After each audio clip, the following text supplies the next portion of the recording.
بسم اللہ الرحمن الرحیم۔ السلام علیکم ناظرین، دین دنیا چینل میں آپ کو خوش آمدید کہتے ہیں۔ ناظرین، ہندوستان ایک ایسا ملک ہے جہاں انتہا پسندی سال کے 365 دن اپنے عروج پر رہتی ہے۔ ہندو مسلمانوں کے خلاف انتہائی سنگین قسم کے بیانات دیتے ہیں، انہیں جان سے مارنے کی دھمکیاں ہر روز ملتی ہیں اور کئی کو مار بھی دیا جاتا ہے۔ گوشت کھانے کے نام پر جان لیوا کاروبار بند کرانا، گھر گرانا اور مساجد کو شہید کرنا پوری دنیا میں کسی سے ڈھکا چھپا نہیں ہے، مگر یہ سب کرنے والوں کو قانون کے مطابق سزا بھی نہیں ملتی۔ یعنی مسلمانوں کے حق میں کوئی سرکاری بھارتی ادارہ کھڑا نہیں ہوتا۔ ایسا بھی نہیں کہ ہندوؤں میں تمام افراد برے ہیں، مگر جو چند ایک برے ہیں وہ اکثریت پر غلبہ پا چکے ہیں اور اچھے ہندو بھی ان بروں کا سامنا کرنے سے قاصر ہیں۔ آج کی اس ویڈیو میں ایسے ایک انتہا پسند اور جنونی ہندو ڈاکٹر ذاکر نائک کو ای میل پر دھمکانے لگا اور ایسی واحیات گفتگو کی کہ خدا کی پناہ۔ آپ کو یہ ساری گفتگو ڈاکٹر ذاکر نائک کی زبانی سناتے ہیں، اس ویڈیو کو آخر تک ضرور دیکھیے گا۔ اس میں ڈاکٹر صاحب نے ایسے ہی چند گنے چنے جو انتہا پسندی میں ڈوبے ہندو ہیں ان کو آئینہ دکھایا اور انہی کے مذہب سے ان کو بتایا کہ ایسی سوچ رکھنے والے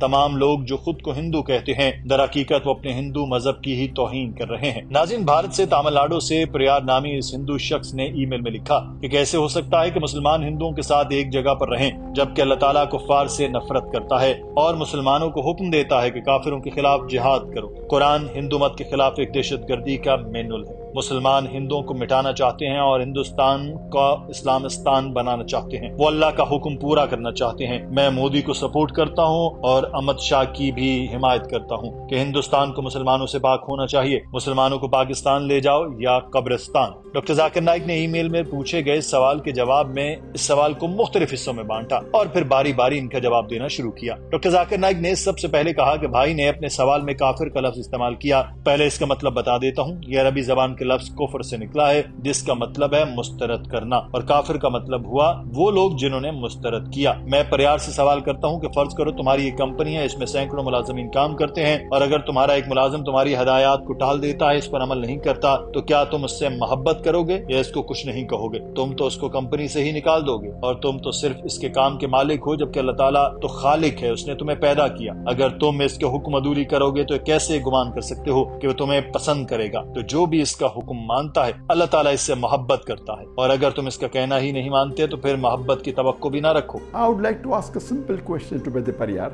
that if you have a company and there are hundreds of employees that you have, and if your employee rejects the commandment that you have given him or the work you have given him, what will you do? Will you praise him? Will you love him? Or will you dislike him? Doctor Zakir Naik نے پریار کے جہاد والے سوال سے متعلق بات کرتے ہوئے کہا کہ تم یہاں بالکل ٹھیک کہہ رہے ہو۔ قرآن پاک میں پس کافروں کو کہا نہ مان، ان کے ساتھ بڑے زور سے ان کا مقابلہ کر۔ پہلے تو یہ سمجھنے کی ضرورت ہے کہ جہاد ہے کیا۔ جہاد عربی زبان کا لفظ ہے جس کا مطلب ہے اللہ کے راستے میں محنت کرنا، کوشش کرنا۔ یہاں اللہ تعالیٰ کہہ رہا ہے کہ قرآن پاک کے ذریعے کافروں سے جہاد کرنا چاہیے، مگر بدقسمتی سے جو جہاد کا مطلب پروموٹ کیا جا رہا ہے وہ ہے کسی کو قتل کرنا یا جنگ کرنا۔ جہاد کا مطلب کوشش کرنا اور محنت کرنا ہے۔ اللہ تعالیٰ کہہ رہا ہے کہ علم کے ساتھ یعنی قرآن پاک کے ذریعے جہاد کرو، تو اس میں غلط کیا ہے؟ یہ تو اچھی بات ہے۔ Here Allah is telling that you strive and struggle against the unbelievers. Those who reject the Quran, you strive and struggle with the Quran. That means Allah is telling us to convey the message of the Quran, of Allah subhanahu wa ta'ala, of Almighty God to the unbelievers. So what is wrong in that? ناظرین، پریار نے بھی الزام عائد کیا تھا کہ قرآن پاک دہشت گردی سکھاتا ہے۔ اس سوال کے جواب میں ڈاکٹر ذاکر نائک کے ماتھے پر بھی شکن آئی، مگر انہوں نے ضبط کا مظاہرہ کرتے ہوئے اس سوال کا جواب بھی دیا اور کہا کہ ہر ملک میں قانون ہوتا ہے، وہاں پولیس ہوتی ہے، حکومت ہوتی ہے اور انتظامیہ ہوتی ہے۔ یہ ہمیں بتاتے ہیں کہ ملکی قوانین کے مطابق کیا کرنا چاہیے اور کیا نہیں کرنا چاہیے۔ اگر ان کی خلاف ورزی کرے تو سزا ملتی ہے، اگر کسی کو قتل کر دیں، دھوکہ دیں، تو ہر جرم کے لیے الگ الگ سزا ہے۔ اور قرآن پاک پوری دنیا کے لیے ایک آئین ہے۔ زندگی کس طرح سے اور کس قوانین کے تحت گزارنی ہے یہ اللہ تعالیٰ کی قانون کی کتاب ہے۔ اگر انسان کو ایک مشین سمجھا جائے تو یہ دنیا کی سب سے پیچیدہ مشین کہلائے گی۔ قرآن پاک اس انسانی جسم کی مشین کی کتاب ہے، اس مشین کو کیسے چلانا ہے۔ اگر آپ کہتے ہیں کہ اس کتاب قرآن پاک کو، جس کو انسانی زندگی کا مینول کہا جاتا ہے، یہ ایک دہشت گردی سکھانے والی کتاب ہے، تو اس کا مطلب ہے کہ دنیا کے ہر ملک میں آئین کی کتاب کو دہشت گرد سمجھا جائے گا، کیونکہ اس میں بھی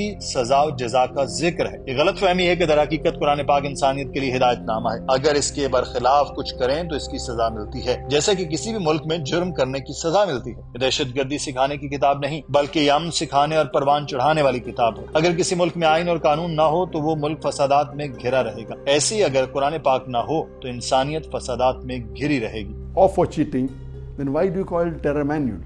if you call it a terror manual, that means all the countries, the court of law, which has a constitution and where it says in the law book the punishment for the crimes, then every country will have a terror manual.